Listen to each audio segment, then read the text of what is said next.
Hello friends, in this video I'm going to tell you how to underline a heading in Elementor. Right now, as you can see here, I'm creating a new web page of my website using Elementor, and I have just added a section, and here in this particular section I have just added a heading widget. Right, you can simply add heading widget, and then I just want to edit this heading and mark this heading as underlined. Right, so how I can do that?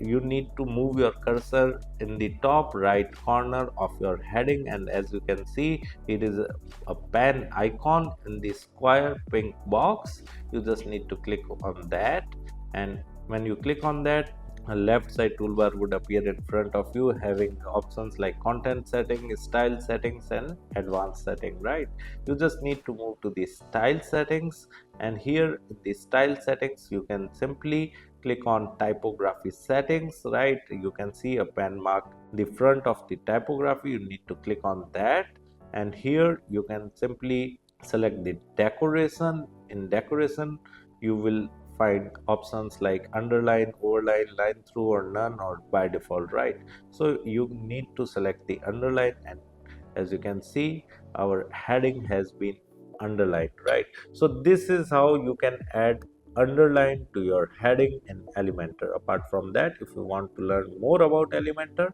I have added my blog link in video description. You can simply visit my blog and read articles related to Elementor with video tutorials. And apart from that, if you want to learn digital marketing in detail, then also I have added my website link in video description. You can simply visit my website, explore our digital marketing course, and you can purchase the course directly from there. Thank you so much. If you want to learn digital marketing for free, then subscribe Digital Bikana YouTube channel right now.